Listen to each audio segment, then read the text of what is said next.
乌克兰方面呢否认巴赫穆特被拿下，尽管战斗明显减少，但部队并未完全放弃，不排除战局发生新变化。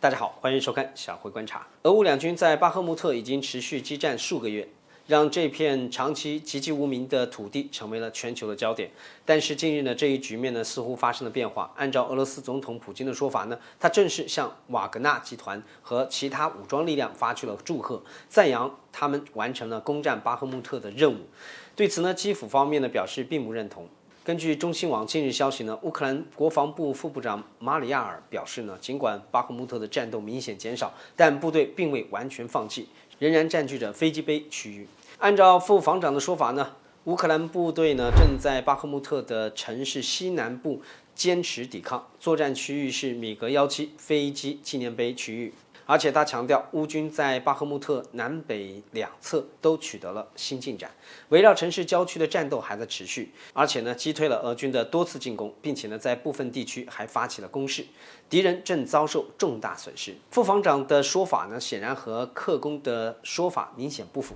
按照俄罗斯国防部的说法呢，目前承担主攻任务的瓦格纳突击队在集团军炮兵的航空兵的掩护下呢，已经是完全控制了巴赫穆特。因此呢，总统先生才发去了贺电，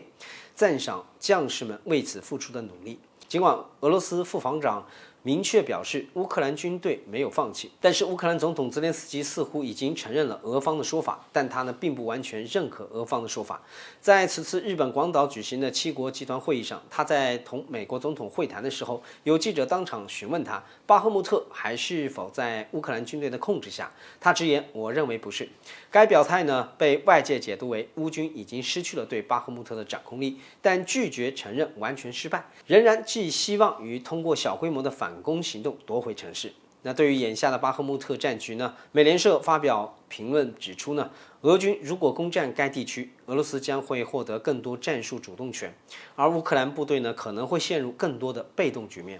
尽管外界认为呢，俄军暂时取得了优势，但是这并不意味着俄军可以高枕无忧。相反呢，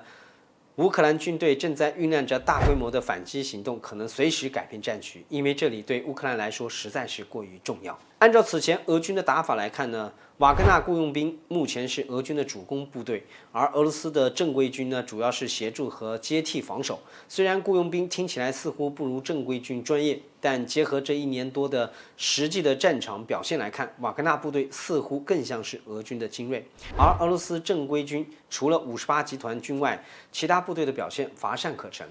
接替巴赫穆特的战场防守任务的俄军能否顶得住乌克兰的反攻，目前来看还是个未知数。尤其是华盛顿方面决定再向乌克兰提供一批武器装备，同时呢，美英两国也同意培训乌克兰飞行员驾驶 F-16战斗机，不排除未来会向乌克兰提供一批2手 F-16。